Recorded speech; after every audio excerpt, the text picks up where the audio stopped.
Yo, yo, yo, and happy holidays. We are back here on Convincing Christmas, the Christmas version of Convincing Idiots. We were just going down our list and discussing why Jingle All the Way is, in fact, the best Christmas movie of all time. Now, we're going to discuss why... What? Hold on. What? Yo, yo, yo? Yo, yo, yo. I mean... Yes, I mean, we all know that this is we are the triad of time here, you know. But I mean, is that the millennial way this is done? Instead of ho ho ho, it's yo yo yo. That's not no. It's not no. Just sometimes you just wing it and say things, and then sure. Now that we're dissecting it, I don't like it. I didn't know about. No, it's not a thing that anyone says. It's okay. All right. You know. You may have heard of Yo MTV Raps. I have. Okay, that's something from your time. I'm right, you have. I, of course, have had a yo-yo as a toy as a child. I think, I've heard of those. Yeah. Yeah, that's like a thing with a string that it's kind of neat. Yes, right. Correct. Yeah. Okay, yeah. Right. Nice Dunkin' yo-yo. Yeah. Yo-yo. That's right. So, all right, moving on. We all know that Jingle All the Way, as I was saying, is the best Christmas movie of all time. We're now going to discuss some honorable mentions, some that maybe missed the list, weren't even in the top 5, some of that stuff. So, you guys have honorable mentions that you would like to throw out there? Yeah, go ahead, Dean. What do you got? I've got 3. One has already been mentioned, Scrooged. Yeah. With Bill Murray. Yep.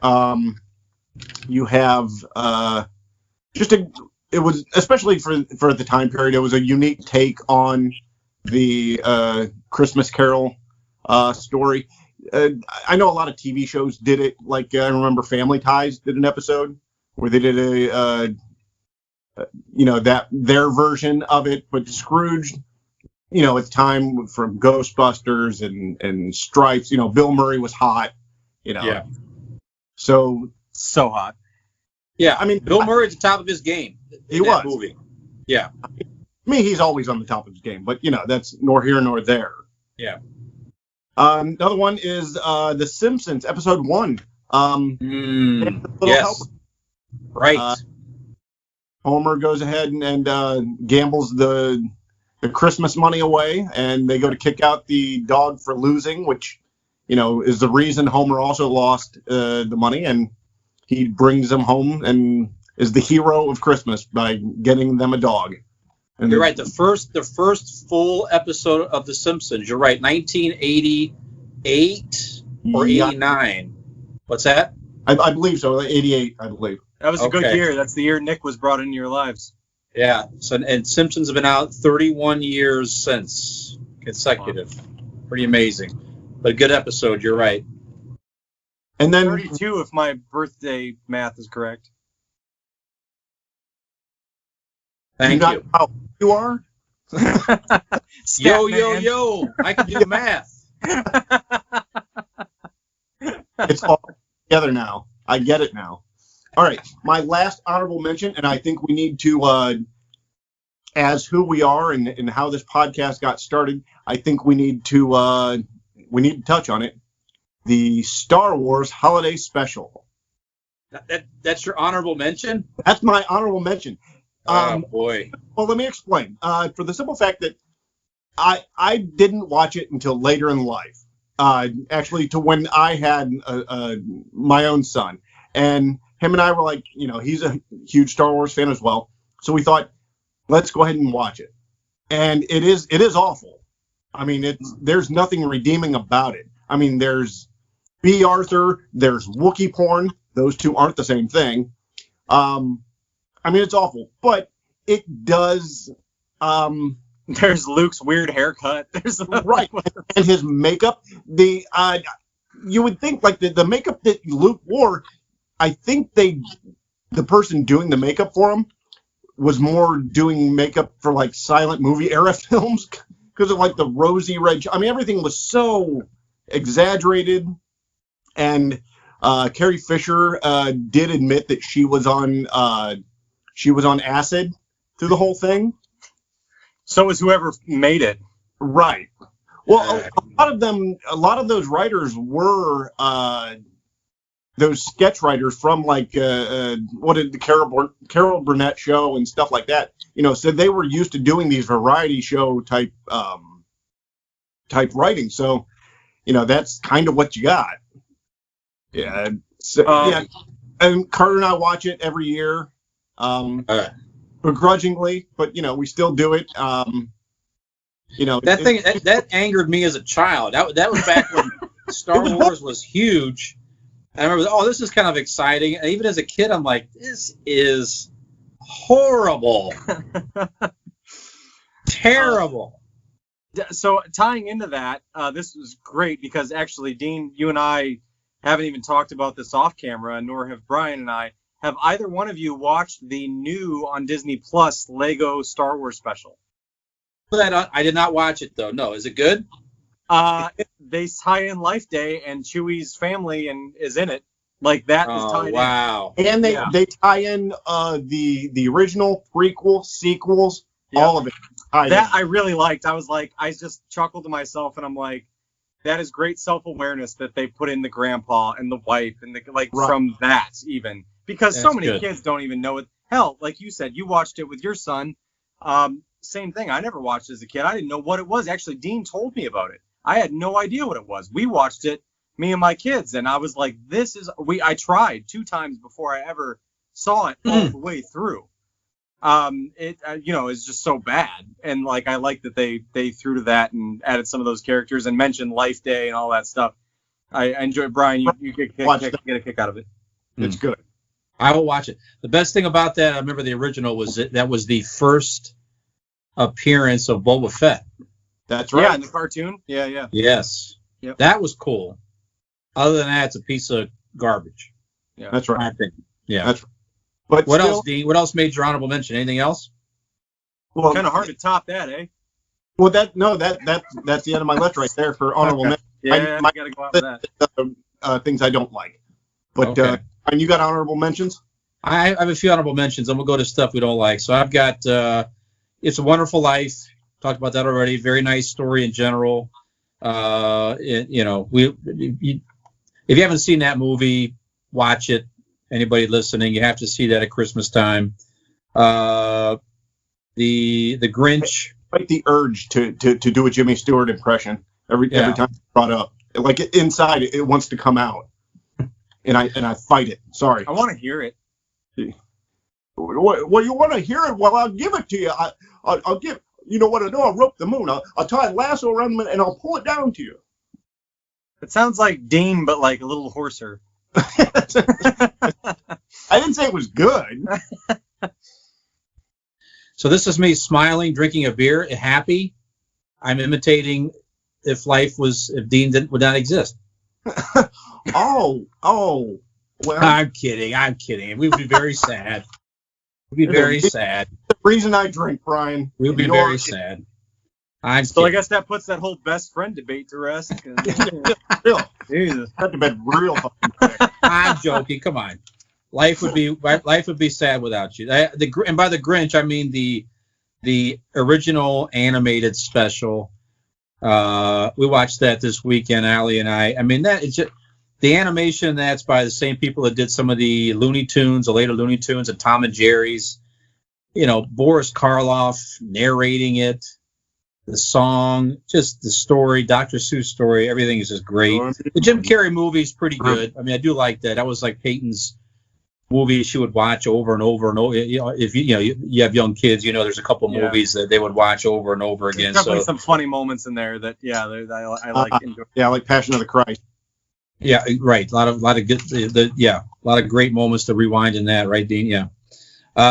Heathen. Home Alone, just for the tradition of it. I mean, the whole thing is like, is it really believable that someone would leave their kid at all? I don't know. But Joe Pesci's great. The comedic stuff is good. I love the scene with him and the old man at the end, gets me every time and everything. So it's just a traditional Christmas movie. I have to watch it every year. What? Daniel Stern's the MVP on that one. He's good. Yeah, he's good in that. I mean, can you beat the screaming when they put the tarantula on his face? I don't think that was actually him screaming, but that scene is wonderful. Yeah, that's whoever did that scream is a great scream. Well, if I'm mistaken, it was him, but they had to go back and do it because when he did scream, he had to do it in silence because if not, they were afraid the spider was going to bite him. Okay, that makes sense. Screaming, and then he went back and filmed or recorded. So that actually is him screaming. Yes. Okay. Well, it is a great movie scream, that's for sure. I mean, Bad Santa, we talked about that already. Just a tradition behind that with the repping all that kind of a secret pleasure, if you will. I don't know, but an Elf. That when I first saw that movie, I'm like, this is stupid. But then as I've watched it a couple of times since, it's really grown on me. We watched it this past weekend. Really, one of Will Ferrell's best roles. James Caan is great. Nice, warm story, and just overall good movie. Before we started, I had asked Carter what his favorite Christmas movie or TV show was, and that's his Elf. Elf, yeah. Very good. Yeah.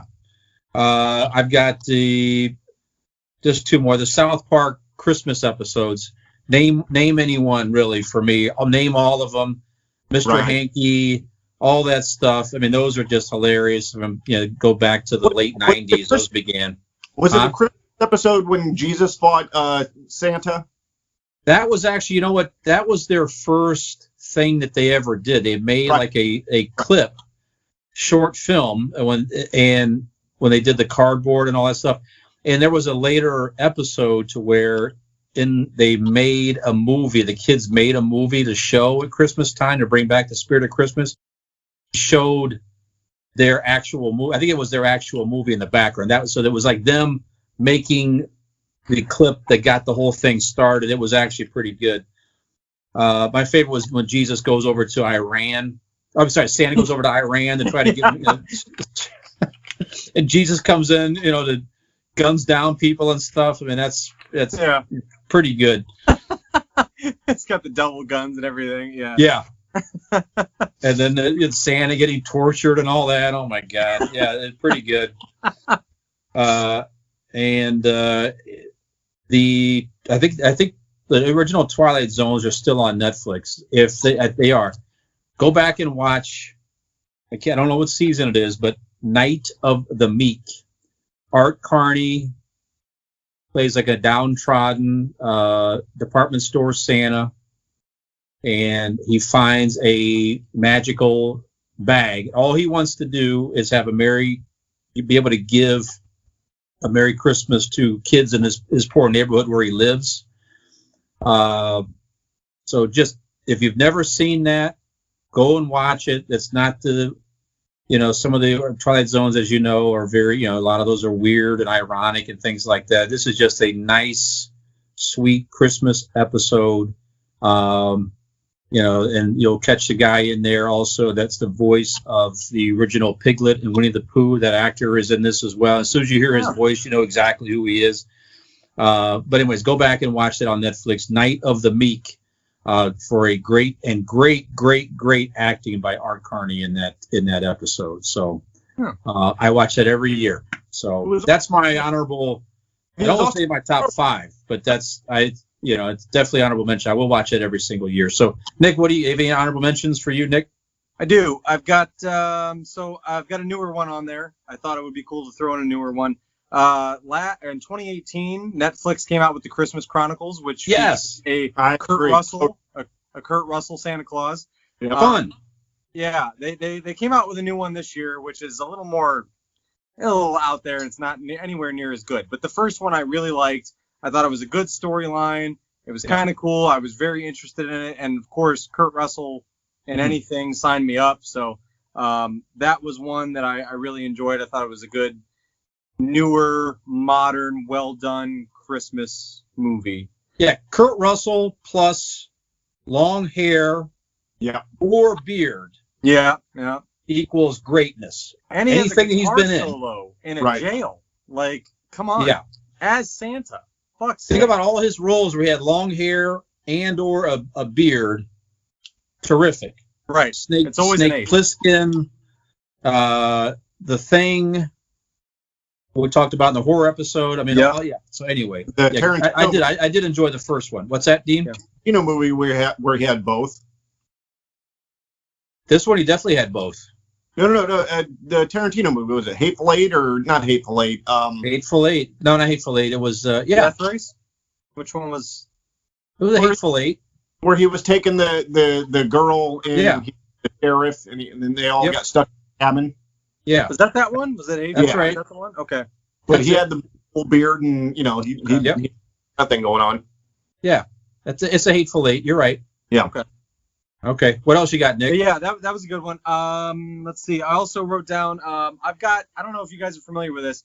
It was a claymation Christmas special. It was called Will Vinton's Christmas Claymation Extravaganza. It's almost like a little mini sketch thing where it's very weird and strange. The California Raisins are in it.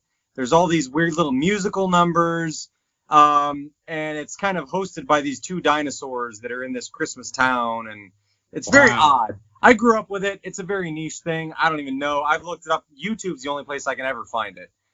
So I've watched it with my kids since because it kind of holds their attention because visually it's very cool and something you don't see really as much anymore. So, Wait, so it does exist. It sounds like something you would describe after visiting with your neighbors from down the street, if you know what I'm saying.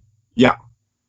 Like you hang out with them and all of a sudden you envision two dinosaurs hosting something, California Raisins. Yes, right. Right, no. Yeah, Tell no, me it I'm not wasn't the that kind only of one thing. being the California Raisins. Before I got into all these other extracurriculars, when I was a child, I saw this, so I know it exists. It does exist. Okay. All right. Okay. Also, we were talking about what's that? I was playing Santa from the M&M's commercial.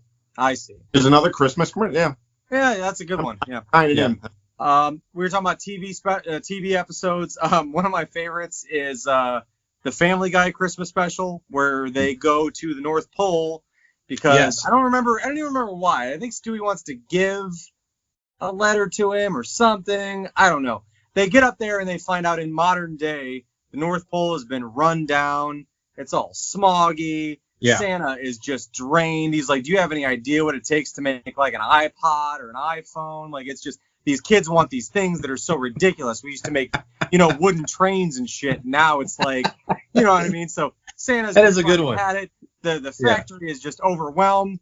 The elves have like inbred, and the donkeys kind of just go off into the snow, and the reindeer feast on their flesh, and that's the only thing that, I mean, it's just insane. Like, and it's hilarious. I love it. It became like the first time I saw it, me and a buddy that I worked with at the time, who also was a big Family Guy fan, my buddy Bo, we always like brought it up and we're like that's an instant classic. Like the second we saw it, we were like, dude, did you watch Family Guy? Like, yeah, like it was instantly like just hilarious. Like, very interesting and funny, cynical, modern take on what Christmas has become. Definitely my favorite part of that, Brian and Stewie end up going house to house trying to take place of Santa because Santa's like coughing up blood and he's sick. So they're like, shit, we got to like take over. They start going house to house. They end up tying a family up because they saw him and they're holding families hostage and stuff like that. And they're freaking out because they're in an apartment complex. There's all these houses they haven't even been to. And it's been 2.5 hours and all this stuff. It's very funny. It's just everything Christmas gone wrong. And it's hilarious. Good choice. Yeah. So that one was up there for me. And then also I went from that approach on Christmas to my very the polar opposite, which is kind of the things that hold a special place in my heart, that kind of always whatever I remember seeing as a kid. I've got two of them that were animated when I was a kid. The Garfield Christmas special. I don't know if you guys ever saw that. Garfield, John, and Odie go to his family's house who live like in the country, and they kind of reconnect with them. There's a grandmother that lost her husband that takes a special relationship with Garfield, and they kind of Garfield's very grumpy and dry, and he kind of finds a soft spot for her. That, and then Winnie the Pooh and Christmas 2. I would be remiss if I didn't bring that up. I loved Winnie the Pooh as a kid, and it still to this day breaks my heart. There's a part where the Christmas letter flies away out of Pooh's hands, and he takes it upon himself to physically walk to the North Pole and get the letter to Santa, and it breaks my heart because he feels responsible, and I hate how sad Pooh feels. So those are my honorable mentions. They touch me in my feels. I like those. Go ahead. Can you go ahead and mark the time so we can use this later as some sort of a clip that where it's sad, he feels how sad Pooh feels? Yes, 20 minutes. Yeah, good. I think we can use that for something. Feel as sad as Pooh feels. That's good. Another good one, animated one, real quick, is the Futurama episode with Santa Claus, the robot Santa, when his programming is off and he thinks everybody is on the naughty list and he is trying to gun down everybody. So every Christmas they have to hide out. Ever see that episode? There's two of them. John Goodman does the voice of Santa in the first one. What's that? I said I'm familiar with the character, like the robot. See, I didn't watch a lot of Futurama. Like I've seen episodes here and there. I didn't watch it a lot, but I've seen like that. I know I have the depiction of the Santa that you're talking about. Yeah. That brings me to another funny one that it was a skit on Mad TV back in the day. Michael McDonald, I believe, played Santa Claus, and there's a little girl waiting up for Santa Claus, and he walks in as Santa, and she wakes up and she's like, she stayed up all night. She's like, I finally made it. I saw you. I've seen Santa Claus. He's like, that's right, you have. He's like, and unfortunately that means I have to kill you. And she's like, what? And he was like, yeah. And she's like, well, I'll just run out the door. And he was like, sweetheart, there's a good foot of snow out there, and I've got these big boots and all this. He goes, and I've got a silencer. He goes, I'm basically dressed to hunt down children in the snow. And like it's just like this whole thing of like how he's talking this out with this girl. I think Nicole Sullivan played the girl, where she's trying to negotiate how she can get out of this, and he's just like, no, I have to kill you. You saw me. Yes, the millennials like, what was good? Mad TV. A lot of good moments. Yeah. On Mad TV. Yeah. Okay, this is a good time to take another break here, and we're going to come back with what makes you grinchy at Christmas. What don't you like at Christmas time? Why Dean hates Christmas. Yes, that's right. It's my time to shine. What's that? It's my time to shine. I got to get ready for this. That's right. So we'll be back shortly. Yo, yo, yo. Yo, yo, yo.